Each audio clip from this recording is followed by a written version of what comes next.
আল্লাহর নবী মসজিদে নববীর ভিতরে বসে আছেন সাহাবায়ে কেরামদের নিয়ে। দেখা গেল একজন বুড়ি মেয়ে লোক প্রবেশ করেছেন। বুড়িকে আসতে দেখে নবীজি দাঁড়ায় গেছেন। সোজা কথা মনে করুন, আপনি কি কথাটা সহজ মনে করছেন? বিশ্বনবী, আল্লাহর পরে যার মর্যাদা, একটা বৃদ্ধা মেয়ে লোক দেখে দাঁড়ায় গেছেন তার সম্মানে। মেয়ে লোক এসেছেন, রাসূলুল্লাহ নিজের চাদর মোবারক বিছায় দিলেন। রাসূলের সেই মহিলার কথা শুনলেন। মহিলা বিদায় হওয়ার পর সাহাবায়ে কিরাম বললেন, ইয়া রাসূলুল্লাহ, বুঝতে পারলাম না ইনি কে। আল্লাহর নবী নিজের চাদর বিছায় দেয় এই মহিলাকে। নবীজি বললেন, জানো না, আমি আমার মায়ের স্নেহ তেমন কিছু পাই নাই। আমি যখন মায়ের গর্ভে ছিলাম, 6 মাস বয়সের সময় মায়ের পেটে থাকাকালীন বাপের এতিম হয়ে গেছি। এরপরে মা মারা গেছে। আমি মায়ের দুধ আমার কপালে তেমন হয় নাই, ভাগ্যে হয় নাই। মায়ের কোলে কাকে চড়ে মায়ের স্নেহ আমার কিসমতে তেমন হয় নাই। যার কোলে কাকে চড়ে, যার বুকের দুধ খেয়ে আমি বড় হয়েছি, ইনি আমার সেই দুধ মা হযরতে হালিমাতুস সাদিয়া, আমার দুধ মা। সুবহানাল্লাহ, মায়ের সম্মান ইসলাম এত বেশি দিয়েছে। মায়ের দুধের বদলা ইয়েমেন থেকে একজন হাজী সাহেব আসছে, মাকে ঘাড়ে নিয়ে তাওয়াফ করতেছে আর গান গাচ্ছে, শের পড়তেছে। মায়ের হক আদায় করে ফেলেছি, মাকে নিয়ে হজ করলাম, মাকে নিয়ে তায়েফ কি বলে মুজদালিফায় গেলাম, মিনায় গেলাম, রমিয়া হাজার করলাম, সাই করলাম, তাওয়াফ করলাম, মাকে গাড়ি নিয়ে সব করেছি। আমার মায়ের হক আমি আদায় করেছি। হযরত আব্দুল্লাহ বিন ওমর রাদিয়াল্লাহু তাআলা আনহুমা ওই লোকের শের শুনে, গান শুনে, এই কথা শুনে তিনি বললেন, তুমি কিসের হক আদায় করেছো? তুমি তো তোমার মায়ের একটা আহ শব্দের হক আদায় করতে পারো নাই। তোমার মা কষ্টে পড়ে তোমাকে কোলে নিয়ে, তোমাকে তোমার কষ্টের সময়, বিপদের সময়, তোমাকে দুঃখে দেখে, কষ্ট দেখে মুখ থেকে যাও শব্দটা বেড়েছে, সারা জীবন তো সেই হক আদায় করতে পারবা না। হক আদায় করছো, এত বড় কথা কি করে বলতে পারবো? এই আয়াতটি নাযিল হয়েছে হযরত সাদ বিন আবি ওয়াক্কাস রাদিয়াল্লাহু তাআলা আনহুর ব্যাপারে। তিনি 18 বা 19 বছর বয়সে ইসলাম কবুল করেন এবং ইসলাম কবুল করার পর তার মা হামনা বিনতে সুফিয়ান, আবি সুফিয়ানের ভাইজি, তিনি দারুণভাবে অসন্তুষ্ট হয়ে গেলেন এবং তিনি অনির্দিষ্ট কালের জন্য ধর্মঘট করলেন, অনশন ধর্মঘট। অনশন ধর্মঘট কিন্তু নতুন কিছু না, আগেও ছিল। এই অনশন ধর্মঘট শুরু করল এই কথা বলে যে যতক্ষণ পর্যন্ত তার ছেলে সাদ বিন আবি ওয়াক্কাস যতক্ষণ পর্যন্ত আল্লাহর প্রতি ঈমান প্রত্যাহার করে শিরকিয়াতের দিকে ফিরে না আসবে, ততক্ষণ পর্যন্ত তিনি অনশন ভাঙবেন না, তিনি কিছু খাবেন না। তার মা দলিল হিসাবে পেশ করলেন ছেলের সামনে যে, দেখো পুত্র, তোমার কোরআন অনুযায়ী আমার হুকুম মানা, আল্লাহর হুকুম, আমার হুকুম তোমাকে মানতে হবে। আর আমার সাথে নাফরমানি করার অর্থ হচ্ছে আল্লাহর সাথে নাফরমানি করা। আল্লাহ অর্ডার করেছে আমার হুকুম তোমাকে মানতে হবে। এখন তুমি ওই তাওহীদকে ছেড়ে দিয়ে এই শিরকিয়াতের দিকে, আমি যেদিকে আছি সেদিকে ফিরে আসো। হযরত সাদ বিন আবি ওয়াক্কাস রাদিয়াল্লাহু তাআলা আনহু তিনি অত্যন্ত পেরেশান বোধ করলেন যে আমি এখন করবোটা কি। তিনি রাসূল করিম সাল্লাল্লাহু আলাইহি ওয়াসাল্লামের খেদমতে হাজির হলেন এবং ঘটনার বর্ণনা করলেন। এই ঘটনা যখন বর্ণনা তিনি করলেন রাসূলের কাছে, তখন সূরা আনকাবুতের এই আয়াত নাযিল হল, وَوَصَّيْنَا الْإِنسَانَ بِوَالِدَيْهِ حُسْنًا। উপদেশ দেওয়া হয়েছে মানব গোষ্ঠীকে তারা যেন তার মা বাপের প্রতি ইহসান করে, উপকার করে। কিন্তু وَإِنْ جَاهَدَاكَ لِتُشْرِكَ بِي مَا لَيْسَ لَكَ بِهِ عِلْمٌ فَلَا تُطِعْهُمَا। কিন্তু তারা যদি তোমার উপরে শিরক করতে চাপ সৃষ্টি করে, অবশ্যই তাদের অনুসরণ করবা না।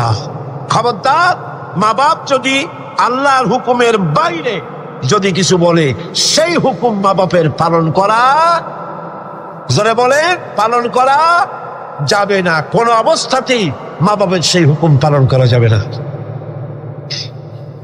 আয়াতটির ব্যাখ্যা হচ্ছে যে মা বাবার হক তো সবচাইতে বেশি, কোনো সন্দেহ নেই, কিন্তু সেই মা বাবাই যদি মানুষকে শিরক করতে বলে তাহলে এই শিরক করতে পারবে না।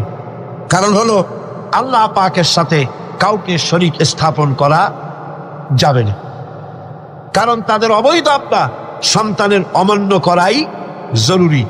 এর দলিল হচ্ছে মা লাইসা লাকা বিহি ইলম, যে ব্যাপারে তোমার জানা নাই আল্লাহর সাথে শরীক করবা এরকম কোন শরীকদার এই পৃথিবীতে কেউ নাই, এবং এ সম্পর্কে তুমি জানোই না, সুতরাং তুমি আল্লাহর সাথে মা বাবার কথা মতো কাউকে শরীক স্থাপন করতে পারবে না।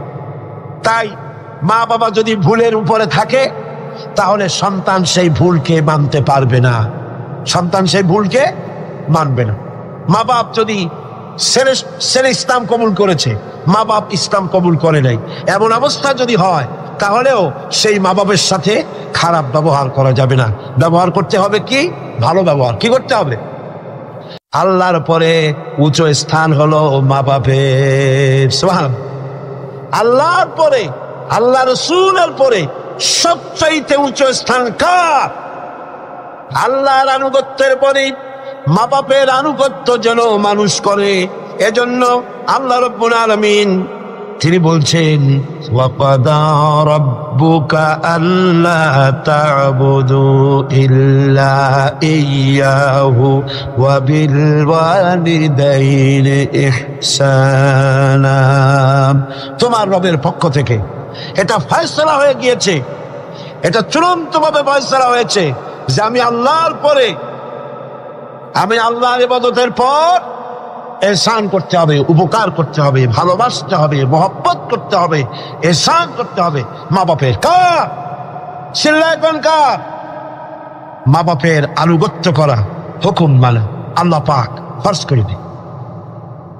আল্লাহ পাক শিখালেন ইম্মা ইয়াবলুগান্নাল কিবারা আহাদুহুমা আও কিলাহুমা ফালা তাকুল লাহুমা উফফিন ওয়ালা তানহারহুমা ওয়া কুল লাহুমা কাওলান কারীমা।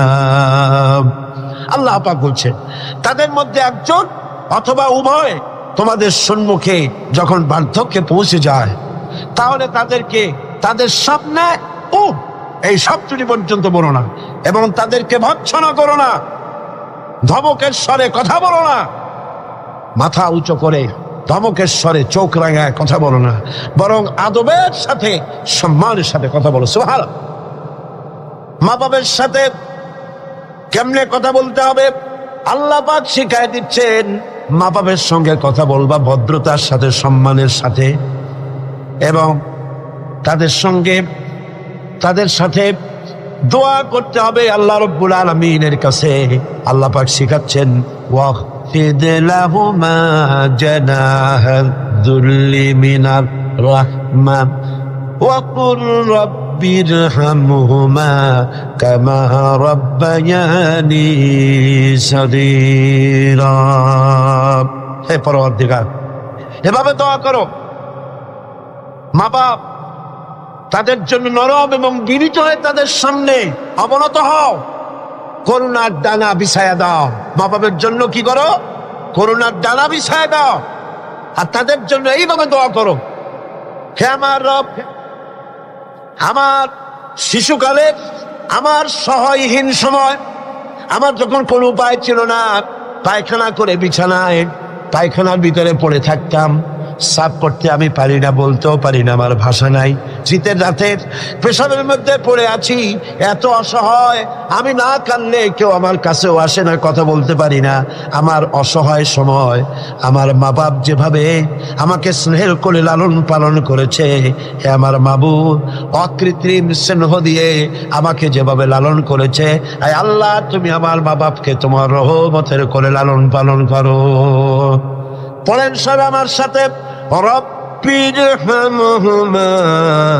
كما ربياني صغيرا সবাই পড়েন রব্বিরহামহুমা কামা রব্বায়ানি সগীরা। আয় আমার রব, আমার মা বাপের উপর রহমত করো, শান্তিতে রাখো। আপনারা প্রত্যেক নামাজের মোনাজাতে আপনারা যখনই দোয়া করবেন এই দোয়াটা পড়বেন। মনে থাকবে? মনে থাকবে? খবরদার ভুলে যাবেন। সূরা বনী ইসরাঈলের এই দুটি আয়াতের মধ্যে কয়েকটি শিক্ষা পাওয়া যায়। প্রথম হচ্ছে, মুমিনের উপর আল্লাহ রাব্বুল আলামিন আল্লাহর পরে সবচেয়ে বড় অধিকার করে দিয়েছেন পিতামাতা। আল্লাহর পরেই অধিকার কার? পিতামাতা। আল্লাহর ইবাদতের পরই পিতামাতার সাথে ভালো ব্যবহার করার নির্দেশ দিয়েছেন আল্লাহ পাক নিজেই। আর ২ নম্বরে, মাতা পিতা বার্ধক্যে উপনীত হলে তাদের মেজাজের ভিতরে কিছুটা রুক্ষতা আসতে পারে, পারে না? মা বাপ যখন মানুষ যখন বুড়া হয়ে যায় তখন মেজাজ কি ভালো থাকে নাকি? না না, এক পিড়ি সব বিমারি, একটা রোগী এক বার্ধক্য শত রোগের উৎস। নানান রকমের রোগ ব্যাধি আসে, কানে কম শোনে, স্বাস্থ্য ভালো না, মেজাজ খারাপ, এই জন্য তাদের মেজাজটা একটু রুক্ষ হয়ে যায়। সন্তান তাতে যেন বিরক্ত না হয়, খুশির সাথে বরদাস্ত করতে হবে, এমনকি ওহু শব্দটি বলা যাবে না। সুবহানাল্লাহ, আল্লাহ নিষেধ করছেন বরদাস্ত। অনেক লোক আছে মা বাবা বুড়ো হয়ে গেছে, আর এই বুড়ো হয়ে যাওয়ার পর বিরক্ত হয়ে সন্তান বলতে থাকে, এই বুড়িটা মরে না কেন, বুড়াটা মরে না কেন? বলেন নাউজুবিল্লাহ, মরে না কেন? আমার বন্ধুগণ, কি করে এই কথা আপনার মুখ থেকে বেরোলো? আপনার কি মনে নাই আপনি যখন ছোট ছিলেন তখন অসুস্থ হয়েছেন, টাইফয়েড হয়েছে, রোগ হয়েছে, ডাক্তারপত্র তেমন সেকালে পাওয়া যেত না, আপনার কাছে বসে ঘরে বৈদ্যুতিক লাইট নাই, কেরোসিনের আলো জ্বালায়া মা শিয়রে বসে বসে কোরআন শরীফ তেলাওয়াত করে আর চোখের পানি দর দর করে পড়তে থাকে। আখিরি রজনীতে মা দুহাত উঁচু করে রোগাক্রান্ত মৃত্যু শয্যায় শায়িত সন্তানের পাশে বসে দোয়া করে, রব্বুল আলামিন আমার জীবনের বিনিময়ে আমার সন্তান তারা হায়াত দারাজ করে দাও। যেই মা এমন করে দোয়া করে সন্তানের জন্যে, সেই সন্তান বউর কথা মতো অথবা নিজেই মায়ের মেজাজ খারাপ দেখে বলে, এই বুড়িটা মরে না কেন? নাউজুবিল্লাহ, নাউজুবিল্লাহ। আল্লাহ পাক বলছেন, মাতা পিতার মান মর্যাদার দিকে লক্ষ্য রাখো। সূরা বনী ইসরাঈল আয়াতে এই শিক্ষা পাওয়া যায়, মান মর্যাদার ভিতরে উপরে লক্ষ্য রাখো, কারণ এখন আয় রোজগার করতে পারে না আগের মতো, তাদের অভিমান আসতে পারে, যখন যা প্রয়োজন সন্তান তা দেয় না, বউ একটা ঘরের মধ্যে দাজ্জাল মার্কা, চাইলেও পায় না, নানান রকম অসুবিধার কারণে মান অভিমান হতে পারে, গোসা হতে পারে। আল্লাহ নির্দেশ করছেন, সন্তান তুমি যেন মা বাপের সাথে রাগারাগি করবে না, মায়ের সাথে পিতার সাথে কখনো খারাপ ব্যবহার করবে না। কে নিষেধ করেছেন? বিনয়ের সাথে কথা বলো। আল্লাহ বলছেন মা বাবার সাথে কিভাবে কথা বলো? বিনয়ের সাথে, নরম সুরে, একান্ত অনুগত খাদেমের মতো কথা বলো। সুবহানাল্লাহ। পিতামাতার অসহায় এবং দুর্বল অবস্থায়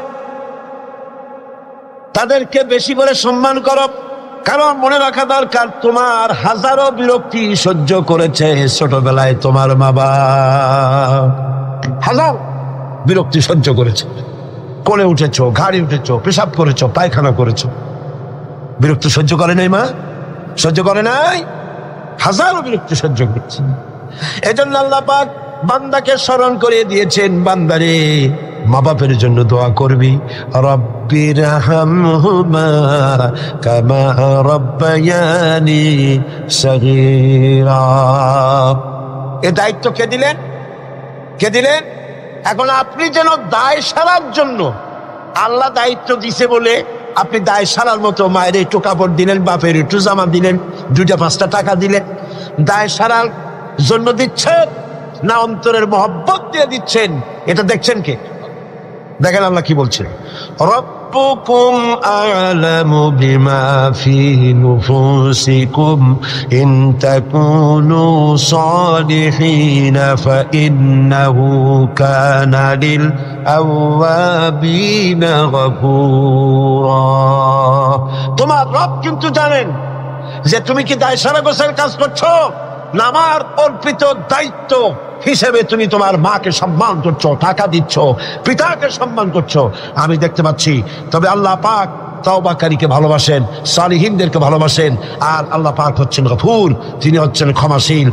দায়িত্ব পালন হিসেবে মহব্বত দিয়ে, ভালোবাসা দিয়ে, শ্রদ্ধা দিয়ে তোমার মা বাপের খেদমত করবে, দায়সারা গোছের জন্য না হয়। কারণ এককালে তুমি ছেলে যাদের মুখাপেক্ষী, ভালো করে শোনেন, এককালে আমরা সবাই মা বাপের মুখাপেক্ষী ছিলাম না? বলেন ছিলাম না? এককালে তুমি যাদের মুখাপেক্ষী ছিলে তারা আজ তোমার মুখাপেক্ষী হয়ে গেছে।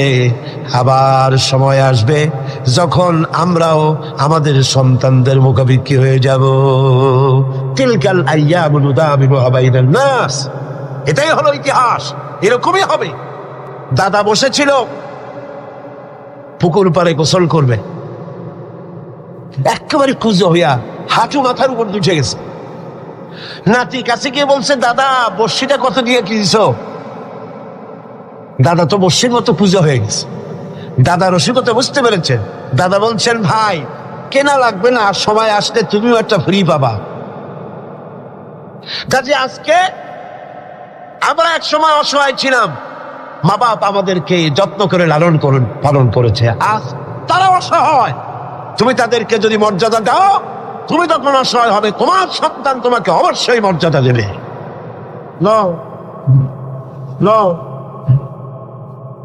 সূরা বাকারায় একটি আয়াতে আল্লাহ রাব্বুল আলামিন এভাবে বলেছেন, লা তা'বুদুনা ইল্লাল্লাহ ওয়া বিল ওয়ালিদাইনি ইহসানা। আল্লাহ ছাড়া কারো উপাসনা করো না এবং পিতামাতার সাথে অবশ্যই সদ্ব্যবহার করবে। সূরা বনী ইসরাঈল বললেন, সূরা বাকারার মধ্যে বলছে। এবার বলছেন সূরা আনকাবুতে, وَوَصَّيْنَا الْإِنسَانَ بِوَالِدَيْهِ حُسْنًا। কত জায়গায় বলতেছেন আল্লাহ, আমি সমগ্র মানব মণ্ডলীকে তাদের পিতামাতার সাথে সদ্ব্যবহার করার জন্য উপদেশ দিচ্ছি, নির্দেশ দিচ্ছি। পৃথিবীর সমস্ত মানুষকে, এখানে মুসলমান বলা হয় নাই, গোটা বিশ্বের মানব মণ্ডলীকে আল্লাহর পক্ষ থেকে নির্দেশ করা হচ্ছে মা বাপের প্রতি শ্রদ্ধাশীল হও। সূরা কাহফে বলা হয়েছে, وَوَصَّيْنَا الْإِنسَانَ بِوَالِدَيْهِ إِحْسَانًا حملته أمه كرها ووضعته كرها وحمله وفصاله 30 شهرا। আমি মানব গোষ্ঠীকে নির্দেশ করেছি তোমার পিতামাতার ইহসান করো। তোমার মা তোমাকে গর্ভে ধারণ করেছে অত্যন্ত কষ্টের সাথে, আর ডেলিভারিও করেছে অত্যন্ত কষ্টের সাথে, আর 30টি মাস ধরে নিজের বুকের দুগ্ধ দিয়ে খাওয়াইয়া তোমার মানুষ করেছে। খবরদার মা বাবার সঙ্গে নাফরমানি করে। মায়ের পেটের ভিতরে যখন সন্তান থাকে, পেটের ভিতরে যখন সন্তান থাকে, সন্তান নড়াচড়া করতে থাকে, মা বাবার স্বাভাবিক, মায়ের স্বাভাবিক অবস্থা তখন আর থাকে না। লক্ষ্য করেন, মায়ের স্বাভাবিক অবস্থা থাকে না, ক্ষুধা কম হয়ে যায়, খেতে পারে না, মাথা ঘুরাতে থাকে, শরীরের ভিতরে একটা অস্বাভাবিক অবস্থা বিরাজ করে, তার মাসিক অসুখটা বন্ধ হয়ে যায়। আল্লাহ রাব্বুল আলামিন তাকে খাওয়াবার জন্য, পেটের ভিতরে সন্তান বড় হচ্ছে, এই সন্তান খাবে কি, সেজন্য আল্লাহ রাব্বুল আলামিন মায়ের নাভির সঙ্গে আর সন্তানের নাভির সঙ্গে একটা তার লাগায় দিয়া মায়ের মাসিক রক্তগুলি এগুলি সন্তানের শরীরের ভিতরে সন্তানের শরীরকে দিয়ে আল্লাহ পাক বড় বানায় দেন। আর মা তখন দুর্বল হতে থাকে। এই সময় মাকে সবচাইতে বেশি ভালো খাবার দেওয়া উচিত। আমার দেশে মানুষেরা বোঝে না, পৃথিবীতে অপুষ্টিজনিত রোগে সবচাইতে ভোগে পৃথিবীর মধ্যে নারী মেয়ে লোকেরা। সবচাইতে অপুষ্টিজনিত রোগে কারা ভোগে? মেয়ে লোকেরা।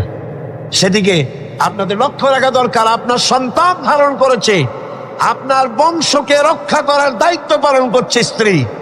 তার সন্তান, তার পেটে যখন সন্তান এসেছে তখন তাকে ভিটামিন খেতে দিতে হবে, ক্যালসিয়াম খেতে দিতে হবে, দুধ খেতে দিতে হবে, মাছ খেতে দিতে হবে, শাক খেতে দিতে হবে, গোশত খেতে দিতে হবে, ভালো ভালো খাবার তাকে দিতে হবে। এটা দেওয়া দায়িত্ব আপনার। তার রক্তগুলি সব সন্তানের মধ্যে চলে যাচ্ছে। এখন দেখুন আল্লাহ রাব্বুল আলামিন কি করছেন, রক্তগুলি নাভির ভিতর থেকে, পাইপের মধ্য থেকে শরীরের মধ্যে আল্লাহ দিয়ে দিচ্ছেন। মুখের মধ্যে দিয়ে আল্লাহ খাওয়ার নাই, মুখটাকে আল্লাহ পাক পবিত্র রেখে দিলেন, যাতে করে দুনিয়া আসার পরে বান্দা যেন ওই পবিত্র মুখ দিয়ে আল্লাহ রাব্বুল আলামিনের নামের জিকির করতে পারে। দুনিয়ায় যখন আসলো, সন্তান যখন দুনিয়া আসলো, লাইনটা কেটে গেল। কয়টা লাইন ছিল? বুঝেন না কথা? মার পেটের মধ্যে লাইন ছিল কয়টা খাবারে? একটা লাইন ছিল। যখন দুনিয়া আসলো সঙ্গে সঙ্গে লাইনটা কেটে দেওয়া হলো। ধাত্রীতে কাটুক, নার্সে কাটুক, ডাক্তারে কাটুক, লাইনটা তার কেটে দেওয়া হলো। খাবারের লাইন ছিল, লাইন কাটা। এখন কি খাবে? দেখুন আল্লাহ রাব্বুল আলামিনের কুদরত কত। মায়ের খেদমত কেন করবেন? পেটের মধ্যে বসে তার রক্ত খেয়েছেন, তার রক্ত দিয়ে আপনার শরীর বড় হয়েছে। আর দুনিয়া আসার পর যখন একটা লাইন কেটে দেওয়া হলো, লাইন একটা কেটে গেল, আল্লাহ পাক বুকের মধ্য দিয়া মায়ের বাচ্চার মুখের মধ্যে ডবল লাইন চালু করে দিলেন। ডবল লাইন চালু করে দিয়েছেন, দুধ এসে গিয়েছে। এই দুধ সৃষ্টি করেছেন কে? সন্তান ক্ষুধা লাগলে পরে চাইতে পারে না, বলতে পারে না। আল্লাহ রাব্বুল আলামিন মায়ের কলিজার ভিতরে এমন আকর্ষণ দিয়েছেন সন্তানের প্রতি। সন্তান যখনই ক্ষুধা লাগে, সন্তান কাঁদতে থাকে, আর কান্নার আওয়াজে মায়ের কলিজার ভিতরে অসহ্য বেদনা শুরু হয়ে যায়, সন্তানের প্রতি আকর্ষণ সৃষ্টি হয়ে যায়। যত কাজ থাকুক না কেন সব ফেলে দিয়ে মা দৌড়ে গিয়ে কলিজার টুকরা সন্তানকে বুকের সাথে জড়াইয়া ধরে। সুবহানাল্লাহ। এই জন্য বাচ্চা যখন গর্ভে থাকে, আল্লাহ নবী বলেছেন, আল মারআতু ইযা হামিলাত কানা লাহা আজরুস সাইমিল কাইম আল মুখবিতিল মুজাহিদ ফি সাবিলিল্লাহ।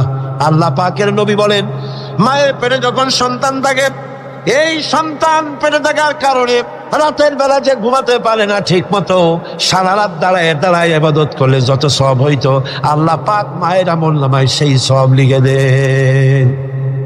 মা যে খেতে পারে না ঠিক মতো খেতে পারে না, এই জন্য 10টি মাস রোজা রাখতে পারে যে সওয়াব হতো মায়ের আমলনামায়, আল্লাহর নবী বলেন রোজার সওয়াব আল্লাহ পাক তার আমলনামায় লিখে দেন।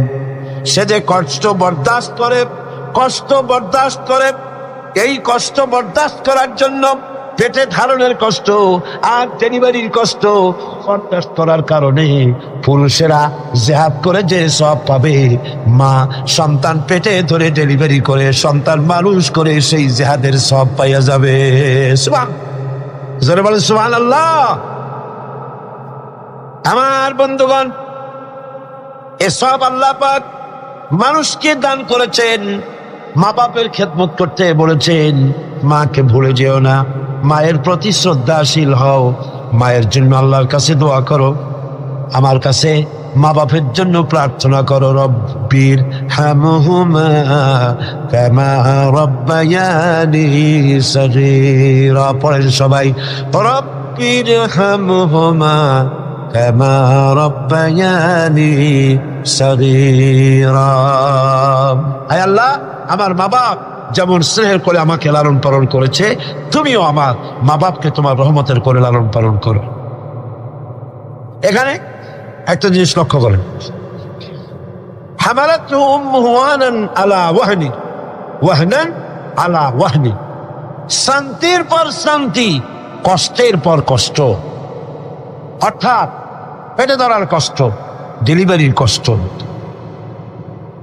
এই যে কষ্ট মা বহন করছে, এই কষ্টের ঋণ মানুষ সন্তানেরা কোনোদিন শোধ করতে পারবে না। পারবে?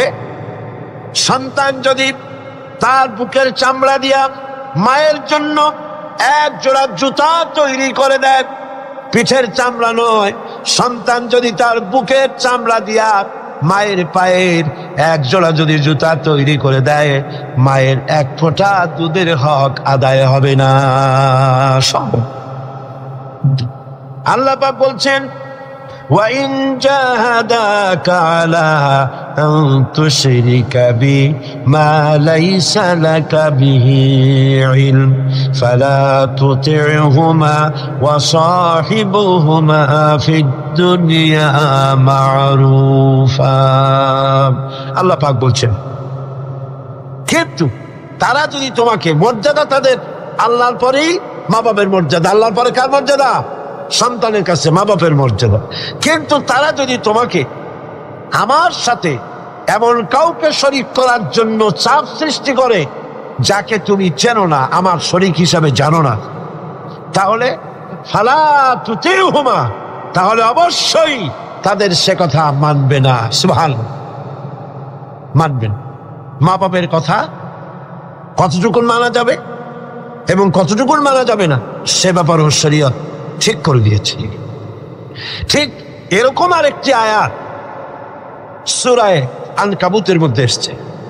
আল্লাহ পাক বলছেন, وَوَصَّيْنَا الْإِنسَانَ بِوَالِدَيْهِ حُسْنًا وَإِنْ جَاهَدَاكَ لِتُشْرِكَ بِي مَا لَيْسَ لَكَ بِهِ عِلْمٌ فَلَا تُطِعْهُمَا। আল্লাহ পাক নির্দেশ করছেন, মা বাপের খেদমত করো, সম্মান করো, ইহসান করো। আর তারা যদি তোমাদের উপরে কোনো চাপ সৃষ্টি করে আমার সাথে কাউকে শরীক স্থাপন করার জন্য, তাহলে অবশ্যই তাদের এই কথা তোমরা মানবে না। এর ব্যাখ্যা হচ্ছে, এই আয়াতটি নাজিল হয় সেই সময় যখন তিরমিজি, আহমদ এবং নাসাই এই তিনটি হাদিসে এই দৃষ্টান্তটা এসেছে এই আয়াত নাজিলের প্রেক্ষাপট সম্পর্কে। এই আয়াতটি নাজিল হয়েছে হযরত সাদ বিন আবি ওয়াক্কাস রাদিয়াল্লাহু তাআলা আনহুর ব্যাপারে। তিনি 18 বা 19 বছর বয়সে ইসলাম কবুল করেন এবং ইসলাম কবুল করার পর তার মা হামনা বিনতে সুফিয়ান, আবি সুফিয়ানের ভাইজি, তিনি দারুণভাবে অসন্তুষ্ট হয়ে গেলেন এবং তিনি অনির্দিষ্ট কালের জন্য ধর্মঘট করলেন, অনশন ধর্মঘট। অনশন ধর্মঘট কিন্তু নতুন কিছু না, আগেও ছিল। এই অনশন ধর্মঘট শুরু করল এই কথা বলে যে যতক্ষণ পর্যন্ত তার ছেলে সাদ বিন আবি ওয়াক্কাস যতক্ষণ পর্যন্ত আল্লাহর প্রতি ঈমান প্রত্যাহার করে শিরকিয়াতের দিকে ফিরে না আসবে, ততক্ষণ পর্যন্ত তিনি অনশন ভাঙবেন না, তিনি কিছু খাবেন না। তার মা দলিল হিসাবে পেশ করলেন ছেলের সামনে যে, দেখো পুত্র, তোমার কোরআন অনুযায়ী আমার হুকুম মানা, আল্লাহর হুকুম, আমার হুকুম তোমাকে মানতে হবে। আর আমার সাথে নাফরমানি করার অর্থ হচ্ছে আল্লাহর সাথে নাফরমানি করা। আল্লাহ অর্ডার করেছে আমার হুকুম তোমাকে মানতে হবে। এখন তুমি ওই তাওহীদকে ছেড়ে দিয়ে এই শিরকিয়াতের দিকে, আমি যেদিকে আছি সেদিকে ফিরে আসো। হযরত সাদ বিন আবি ওয়াক্কাস রাদিয়াল্লাহু তাআলা আনহু তিনি অত্যন্ত পেরেশান বোধ করলেন যে আমি এখন করবোটা কি। তিনি রাসূল করিম সাল্লাল্লাহু আলাইহি ওয়াসাল্লামের খেদমতে হাজির হলেন এবং ঘটনার বর্ণনা করলেন।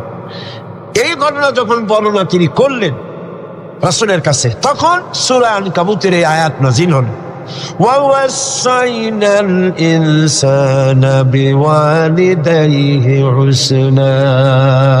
উপদেশ দেওয়া হয়েছে মানব গোষ্ঠীকে তারা যেন তার মা বাপের প্রতি ইহসান করে, উপকার করে। কিন্তু وَإِنْ جَاهَدَاكَ لِتُشْرِكَ بِي مَا لَيْسَ لَكَ بِهِ عِلْمٌ فَلَا تُطِعْهُمَا। কিন্তু তারা যদি তোমার উপরে শিরক করতে চাপ সৃষ্টি করে, অবশ্যই তাদের অনুসরণ করবা না। খবরদার, মা বাপ যদি আল্লাহর হুকুমের বাইরে যদি কিছু বলে, সেই হুকুম মা বাপের পালন করা, জোরে বলে, পালন করা যাবে না। কোন অবস্থাতেই মা বাপের সেই হুকুম পালন করা যাবে না। আয়াতটির ব্যাখ্যা হচ্ছে যে মা বাপের হক তো সবচাইতে বেশি, কোনো সন্দেহ নেই, কিন্তু সেই মা বাবাই যদি মানুষকে শিরক করতে বলে তাহলে এই শিরক করতে পারবে না। কারণ হলো আল্লাহ পাকের সাথে কাউকে শরীক স্থাপন করা যাবে না, কারণ তাদের অবৈধ আব্বা সন্তানের অমান্য করাই জরুরি। এর দলিল হচ্ছে মা লাইসা লাকা বিহি ইলম, যে ব্যাপারে তোমার জানা নাই আল্লাহর সাথে শরীক করবা এরকম কোন শরীকদার এই পৃথিবীতে কেউ নাই, এবং এ সম্পর্কে তুমি জানোই না, সুতরাং তুমি আল্লাহর সাথে মা বাপের কথা মতো কাউকে শরীক স্থাপন করতে পারবে না। তাই মা বাবা যদি ভুলের উপরে থাকে তাহলে সন্তান সেই ভুলকে মানতে পারবে না, সন্তান সেই ভুলকে মানবে না। মা বাপ যদি ছেলে ইসলাম কবুল করেছে, মা বাপ ইসলাম কবুল করে নাই, এমন অবস্থা যদি হয় তাহলেও সেই মা বাপের সাথে খারাপ ব্যবহার করা যাবে না। ব্যবহার করতে হবে কি? ভালো ব্যবহার। কি করতে হবে? এই ভালো ব্যবহার সম্পর্কে রাসূল করিম সাল্লাল্লাহু আলাইহি ওয়াসাল্লামের কাছে প্রশ্ন করা হলো, আইয়ুল আমালি আহাব্বু ইলাল্লাহি তাআলা, আল্লাহর কাছে সবচাইতে ভালো আমলটা কি? রাসূল করিম সাল্লাল্লাহু আলাইহি ওয়াসাল্লাম জবাব দিলেন, আসসালাতু আলা ওয়াক্তিহা, নামাজ তার ওয়াক্ত মতো আদায় করা, এটাই হলো সবচাইতে ভালো আমল। সাহাবী প্রশ্ন করলেন, তারপরে কি? রাসূলুল্লাহ বললেন, বিররুল ওয়ালিদাইন, মা বাপের খেদমত করা, এটাই হলো সবচাইতে ভালো কাজ। আরেকজন প্রশ্ন করলেন, মান আহাব্বুন নাসি বিহুসনি সাহাবাতি, হে রাসূল সবচাইতে আমার কাছে ভালো ব্যবহার পাওয়ার হক কার? আল্লাহর নবী বলেন, উম্মুক, তোমার মা। সাহাবী প্রশ্ন করলেন, সুম্মা মান, এরপরে কে? রাসূল বললেন, উম্মুক, তোমার মা। তারপরে কে? হুজুর বললেন, তোমার মা। তারপরে কে? হুজুর বললেন, তোমার পিতা। মার মর্যাদা কয় গুণ বাড়লো? কয় গুণ বাড়লো?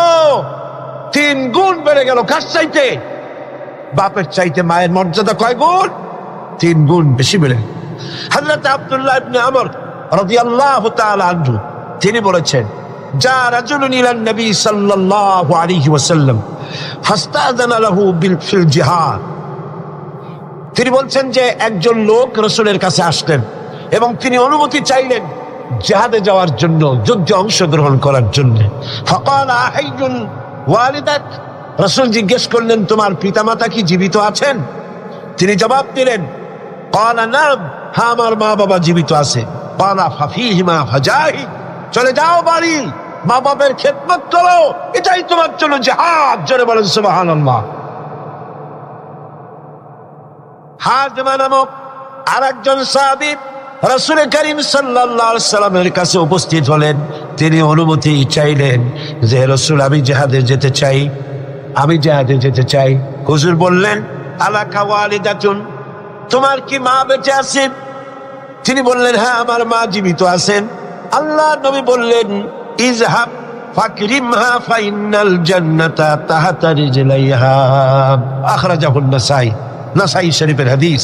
রাসূলুল্লাহ বললেন, তোমার মা যখন আছে, ইযহাব, ফিরে যাও, বাড়ি চলে যাও, ফাকরিমহা, এবং মায়ের সম্মান করো, ইজ্জত করো, মায়ের খেদমত করো, ফাইনাল জান্নাতা তাহতা রিজলাইহা, তোমার জান্নাত তোমার মায়ের 2 পায়ের নিচে। সুবহানাল্লাহ কইতে পারলেন না? পারলেন না জোরে সোরে সুবহানাল্লাহ বলতে? আমি বারবার এই কথা বলেছি আপনাদেরকে, আমরা হচ্ছি পুরুষ, আমাদের পায়ের তলে জুতা, স্যান্ডেল। আমাদের পায়ের তলে কি? জুতা, স্যান্ডেল। আর এই পর্দার আড়ালে যারা বসে আছেন, আমার ঘরে আপনার ঘরে যারা আছেন, আমাদের মা বোনেরা মায়ের জাত। নারীরা হচ্ছে কিসের জাত?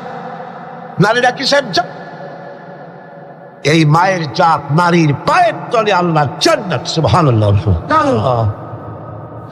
আল্লাহর নবী মসজিদে নববীর ভিতরে বসে আছেন, সাহাবায়ে কেরামদের নিয়ে। দেখা গেল একজন বুড়ি মেয়ে লোক প্রবেশ করেছেন। বুড়িকে আসতে দেখে নবীজি দাঁড়ায় গেছেন। সোজা কথা মনে করুন, আপনি কি কথাটা সহজ মনে করছেন? বিশ্বনবী, আল্লাহর পরে যার মর্যাদা, একটা বৃদ্ধা মেয়ে লোক দেখে দাঁড়ায় গেছেন তার সম্মানে। মেয়ে লোক এসেছেন, রাসূলুল্লাহ নিজের চাদর মোবারক বিছায় দিলেন। রাসূলের সেই মহিলার কথা শুনলেন।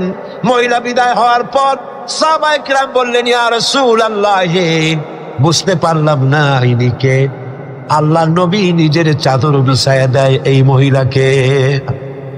নবীজি বললেন, জানো না, আমি আমার মায়ের স্নেহ তেমন কিছু পাই নাই।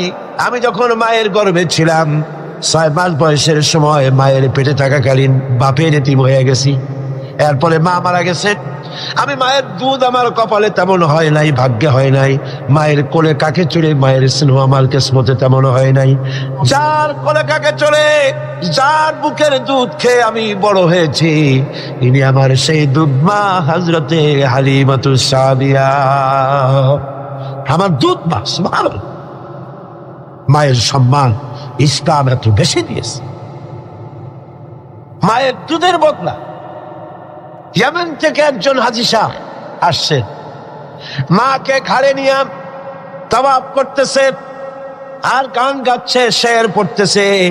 মায়ের হক আদায় করে ফেলেছি, মাকে নিয়ে হজ করলাম, মাকে নিয়ে তায়েফ কি বলে মুজদালিফায় গেলাম, মিনায় গেলাম, রমিয়া হাজার করলাম, সাই করলাম, তাওয়াফ করলাম, মাকে গাড়ি নিয়ে সব করেছি। আমার মায়ের হক আমি আদায় করেছি। হযরত আব্দুল্লাহ বিন ওমর রাদিয়াল্লাহু তাআলা আনহুমা ওই লোকের শের শুনে, গান শুনে, এই কথা শুনে তিনি বললেন, তুমি কিসের হক আদায় করেছো? তুমি তো তোমার মায়ের একটা আহ শব্দের হক আদায় করতে পারো নাই। তোমার মা কষ্টে পড়ে তোমাকে কোলে নিয়ে, তোমাকে তোমার কষ্টের সময়, বিপদের সময়, তোমাকে দুঃখে দেখে, কষ্ট দেখে মুখ থেকে যাও শব্দটা বেড়েছে, সারা জীবন তো সেই হক আদায় করতে পারবা না। হক আদায় করছো, এত বড় কথা কি করে বলতে পারবো? মা বাপের, পিতামাতার আনুগত্যের চূড়ান্ত রূপ বলতে গিয়ে হযরত ইবনে আব্বাস রাদিয়াল্লাহু তাআলা আনহু বলেছেন, ওয়ান ইবনে আব্বাস রাদিয়াল্লাহু তাআলা আনহু আন্নাহু قال قال رسول الله صلى الله عليه وسلم من أصبح مطيعا لله في والديه أصبح له بابان مفتوحان من الجنة। হযরত ইবনে আব্বাস রাদিয়াল্লাহু তাআলা আনহু বলেছেন, আল্লাহ রাসূল বলেছেন, যে ব্যক্তি পিতামাতা সম্পর্কিত আল্লাহর নাজিলকৃত হেদায়েত মেনে নিয়ে সকাল করলো, আল্লাহ রাব্বুল আলামিন তার জন্য জান্নাতের 2টা দরজা খুলে দেন। আর যদি মা বাপ বেঁচে নাই, দুজনের একজন আছে, তার খেদমত করে, তাকে খুশি করে যদি সকাল করে, জান্নাতের 1টা দরজা তার জন্য খুলে যায়। ومن أمسى عاصيا لله في والديه أصبح له بابان مفتوحان من النار। আর যদি মা বাপকে অসন্তুষ্ট করে, আল্লাহ যে হুকুম করেছে সেই হুকুম অনুযায়ী মা বাপের খেদমত না করে, মা বাপের সাথে নাফরমানি করে যে সন্ধ্যা করলো, নবীজি বলেন তার জন্য জাহান্নামের 2টা দরজা খোলা হয়ে যায়। মা বাপের দুজনের একজন যদি বেঁচে থাকে, তাহলে মা বাপের দুজনের একজন যদি বেঁচে থাকে, তাহলে তাকে যদি অসন্তুষ্ট করা হয়, জাহান্নামের 1টা দরজা তার জন্য খোলা হয়ে যায়। সাহাবী প্রশ্ন করলেন, ক্বালা রাজুলুন ওয়া ইন যালামাহু, ক্বালা ওয়া ইন যালামাহু। 3বার রাসূলুল্লাহ বললেন। ওই ব্যক্তি জিজ্ঞেস করলেন, হুজুর, মা বাপ যদি আমার উপরে জুলুম করে? রাসূলুল্লাহ বলেন, জুলুম যদি করেও? তারপরে সে বলছেন, যদি আমার উপরে জুলুম করে? হুজুর বলেন, জুলুম যদি করেও? আবার প্রশ্ন করলেন, আমার উপরে মা বাপ যদি জুলুম করে? রাসূলুল্লাহ বলেন, জুলুম যদি করেও খবরদার তুমি মা বাপের সাথে নাফরমানি করবা না। সুবহান, মা বাপের খেদমত করো, কপাল খুলে যাবে। কি খুলে যাবে? আমার বন্ধুগণ, হযরত ইবনে আব্বাস রাদিয়াল্লাহু তাআলা আনহু আরো বলেন, عن ابن عباس رضي الله تعالى عنه أن رسول الله صلى الله عليه وسلم قال من ولد بار ينظره إلى والديه نظرة رحمة إلا كتب الله بكل نظرة حجة।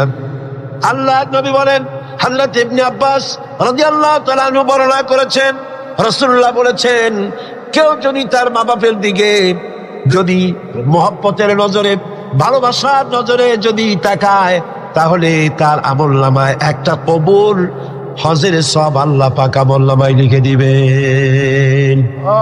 একজন প্রশ্ন করলেন, যদি এক সাহাবী প্রশ্ন করলেন, ইয়া রাসূলুল্লাহ, যদি কোন সন্তান তার মা বাবার দিকে দৈনিক 100 বার তাকায় তো কি হবে? আল্লাহর নবী বললেন, জেনে রাখো 100 বার যদি দৈনিক মা বাবার দিকে রহমতের নজরে, ভক্তির নজরে, ভালোবাসার নজরে যদি তাকাও, আল্লাহ পাক তোমার আমলে 100 কবুল হজের সব লিখে দিবে। আল্লাহর ভান্ডে কোনো অভাব নাই। তাই বলে আবার কেউ মনে করেন না যে হজ যখন ফরজ আছে এত কষ্ট করে টাকা খরচ না করিয়া মোহাব্বতের নজরে বাপের দিকে তাকাইতে, এতে কিন্তু কাম হবে না। উল্টা পাল্টা চিন্তা করবেন না, চিন্তাটা ঠিক মতো করেন। হজ যার উপর ফরজ হয়েছে যাই আদায় করতে হবে, এখানে আল্লাহ পাক সওয়াব দিবেন।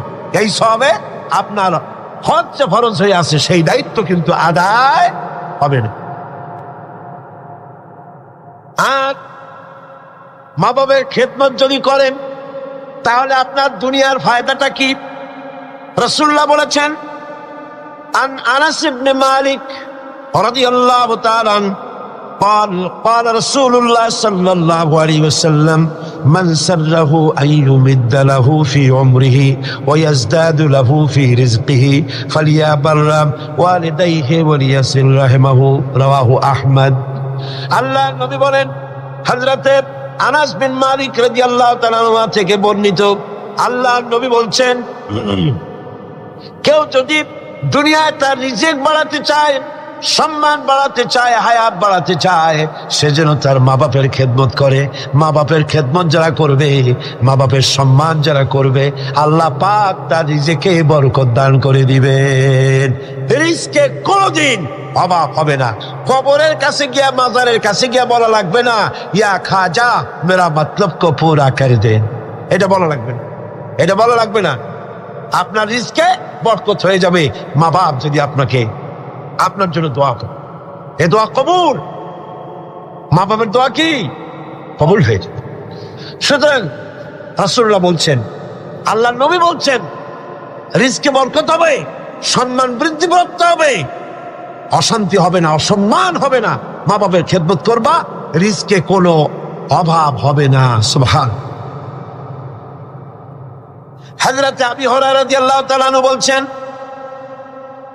عن أبي هريرة رضي الله تعالى عنه عن النبي صلى الله عليه وسلم قال رغم أنفه ثم رغم أنفه ثم رغم أنفه। আল্লাহ নবী বলছেন, তিনবার বললেন, সে ব্যক্তি অপমানিত হোক, সে ব্যক্তি অপমানিত হোক। কোন ব্যক্তি? قيل من يا رسول الله, কোন ব্যক্তি অপমানিত হোক? قال من أدرك والديه عند الكبر أو أحدهما ثم لم يدخل الجنة। ভালো করে শোনেন, আল্লাহ নবী বলেন, সেই ব্যক্তি অপমানিত হোক। তিনবার বললেন। প্রশ্ন করা হলো, কোন ব্যক্তি? রাসূলুল্লাহ বললেন, মা বাপ দুইজন অথবা একজনকে জীবনে সে পেল আর খেদমত করে আল্লাহর জান্নাত নিজের জন্য ওয়াজিব করে নিতে পারলো না, তার মতো হতভাগ্য আর কেউ নাই। মা বাপ যাদের আছে প্রাণ ভরে তাদের খেদমত করো, তাদের খেদমতে আল্লাহ পাক কিসমত খুলে দেবে।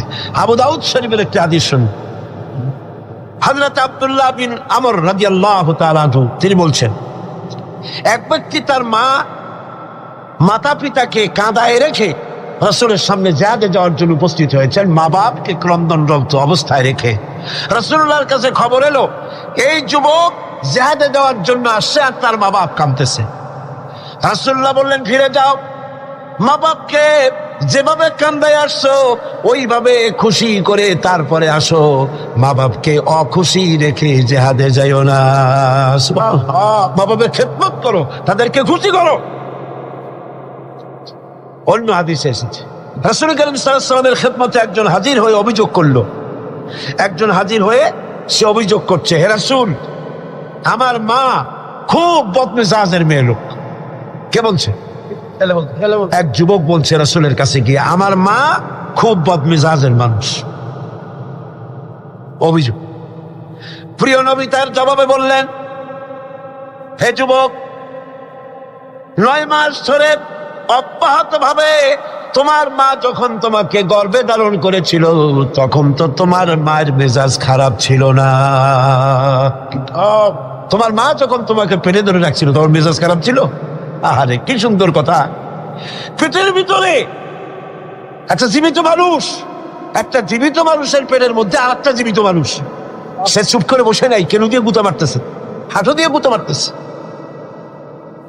আমার তো মনে হয় যে এই রকমের যদি পুরুষের হইতো, পুরুষের যা মেজাজ খারাপ,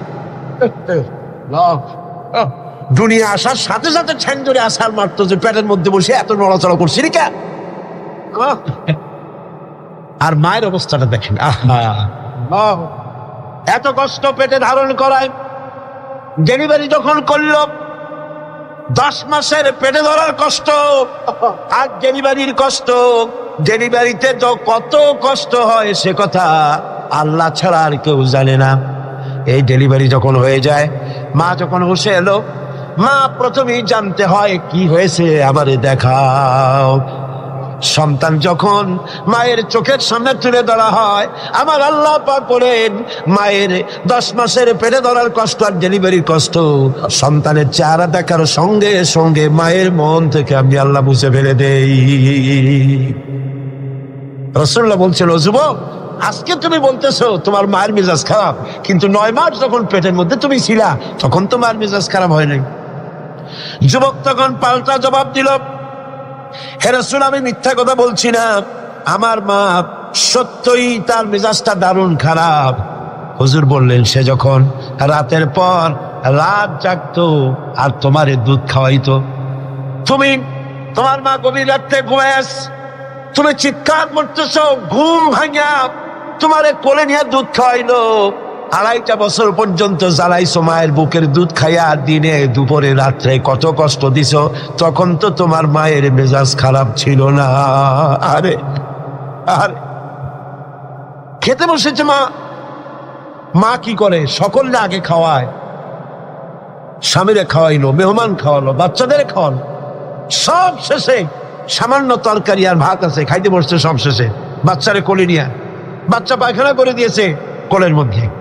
মা বিরক্ত হইল না, বিরক্ত হলো না, খাবারের থালাটা সরায় রেখে মা বাচ্চাকে কোলে করে নিয়ে বাচ্চাকে সাফ করালো, নিজের কাপড় চোপড় সাফ করলো, তারপরে ক্রন্দনরত বাচ্চার মুখে 2-3টা চুমা দিয়া তারপর আবার খাইতে বসে।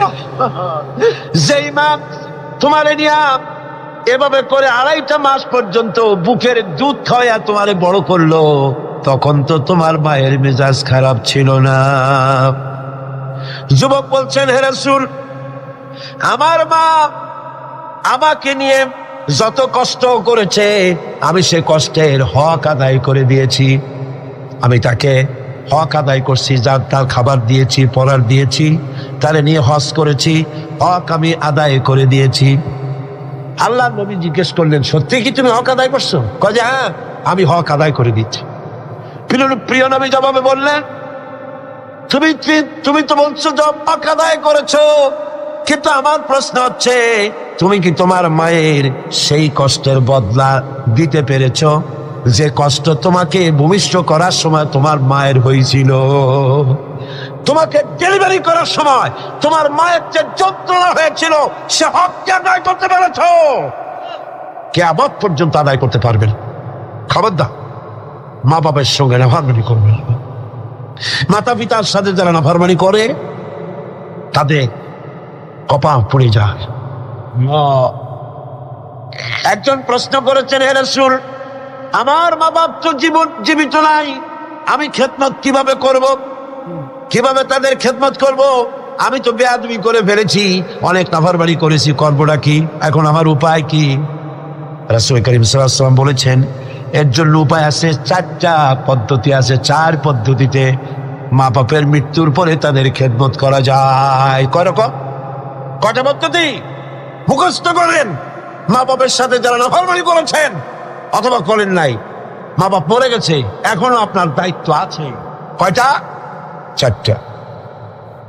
খেসান আরবা, 4টা পদ্ধতি আছে। আর দোয়া লাহুমা ওয়াল ইস্তিগফার লাহুমা ওয়াল ইনফাযু আহাদিহিমা ওয়া ইকরামু সাদীকিহিমা। চারটা পদ্ধতিতে মৃত্যু মা বাপের খেদমত আপনি করতে পারেন। এক নম্বরে হলো তাদের জন্য দোয়া করেন, সূরা ফাতিহা পড়েন, সূরা ইখলাস পড়েন। 3 বার সূরা ইখলাস পড়বেন, একবার কোরআন শরীফ খতম করার সওয়াব হয়ে যাবে। একবার সূরা ইয়াসিন পড়বেন, 10 বার কোরআন শরীফ খতম করার সওয়াব আমলনামায় লাগা হয়ে যাবে। দরুদ শরীফ পড়েন, এগুলি পড়ে মা বাবার জন্য দোয়া করেন। আর বলেন রব্বিরহামহুমা কামা রাব্বায়ানি সগীরা। মা বাবার জন্য দোয়া করেন। কয়টা পদ্ধতি? কয়টা? 1 নম্বরে হলো দোয়া করা। 2 নম্বরে ইস্তিগফার, মা বাবার জন্য ক্ষমা চাওয়া আল্লাহর কাছে।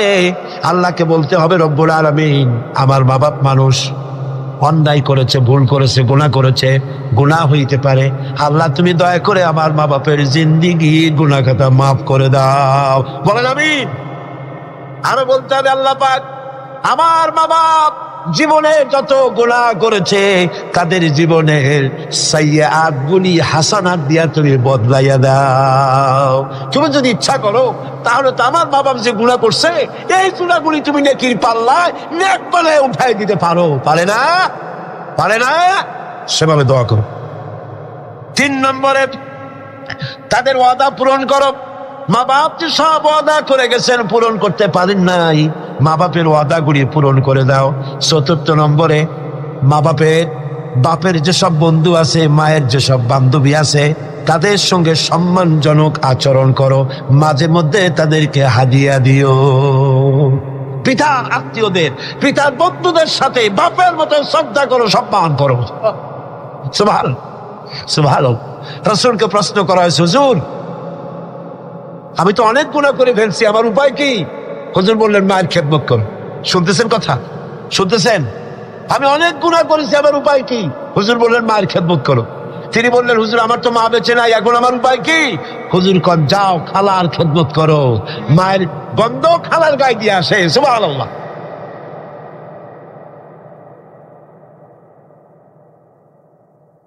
মা বাবার সঙ্গে যারা দুর্ব্যবহার করে এই দুনিয়ায় তাদেরকে আল্লাহ রাব্বুল আলামিন শাস্তি দিবেন।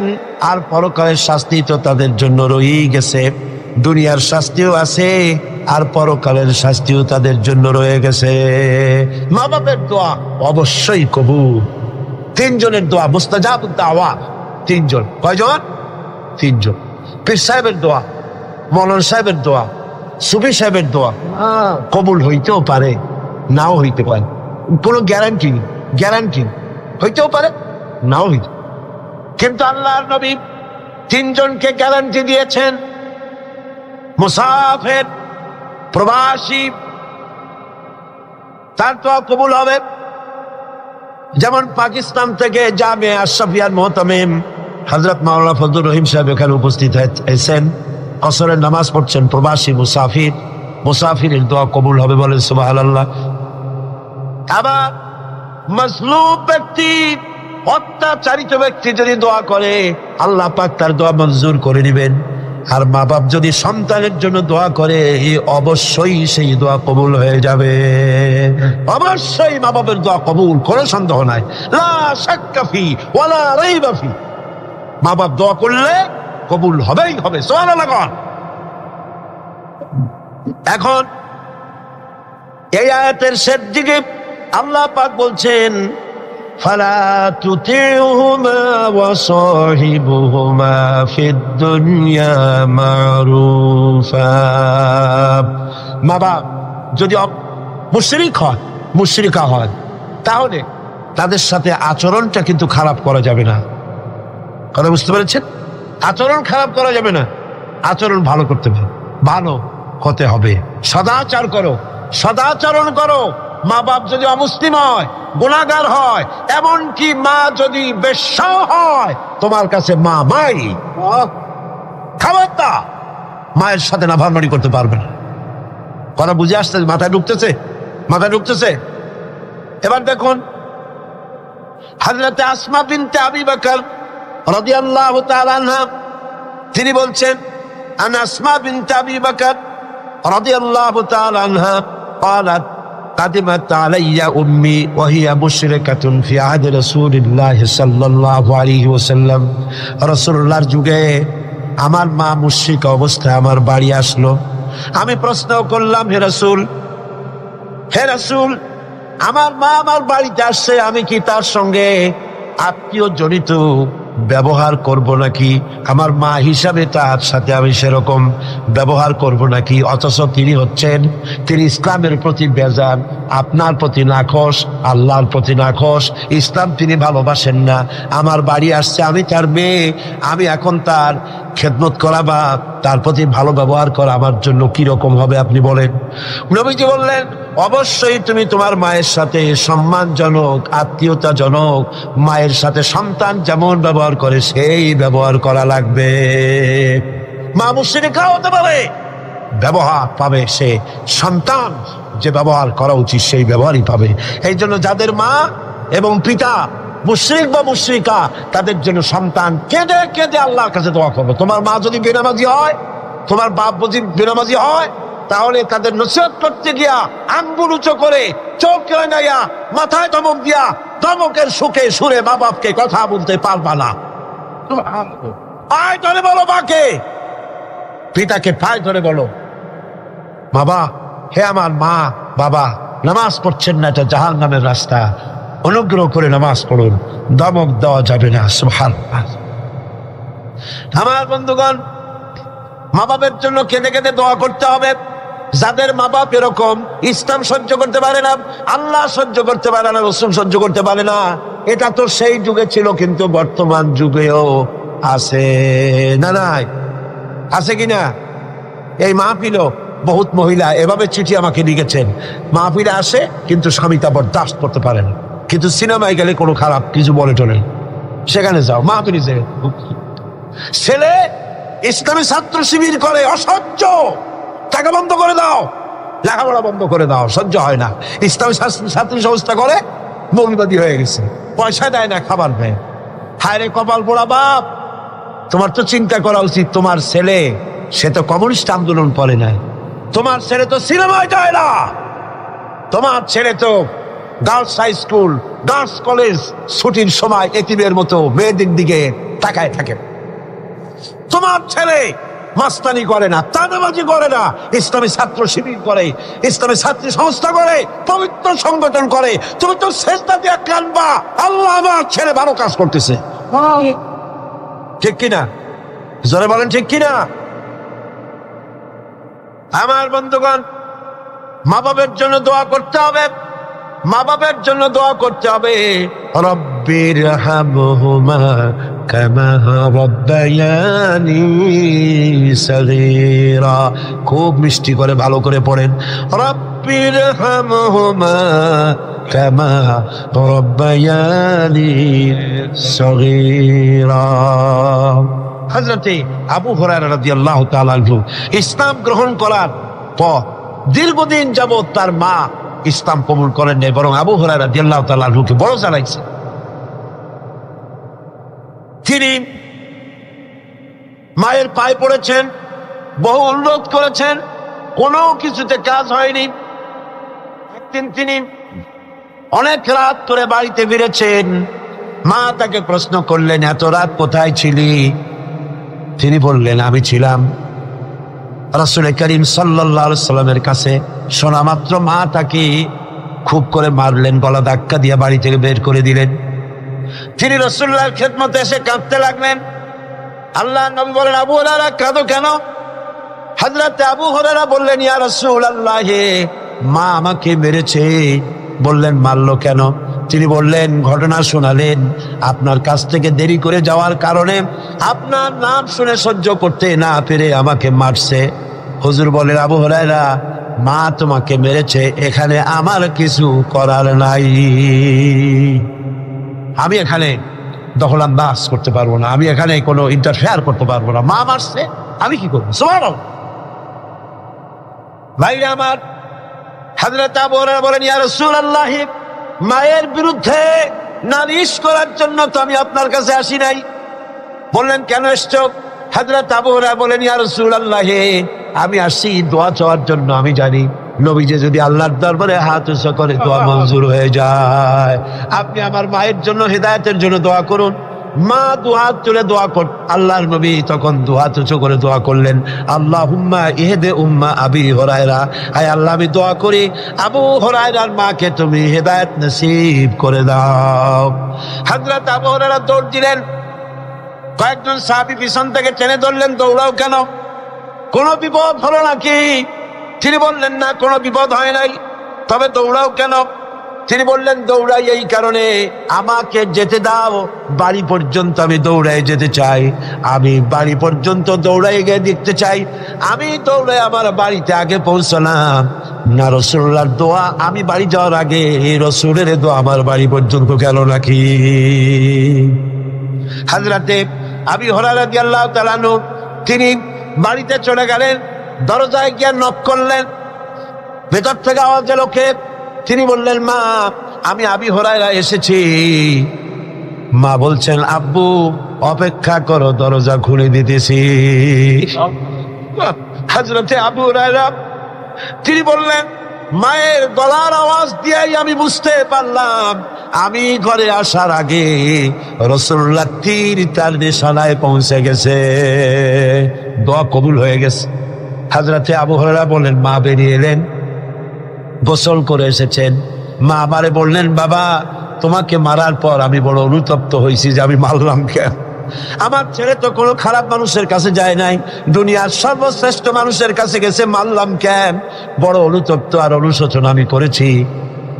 আমি গোসল করেছি, আমি ওযু করেছি, আমাকে জলদি করে দিয়ে চলো, আল্লাহর নবীর খেদমতে নিয়ে হাজির করে দাও।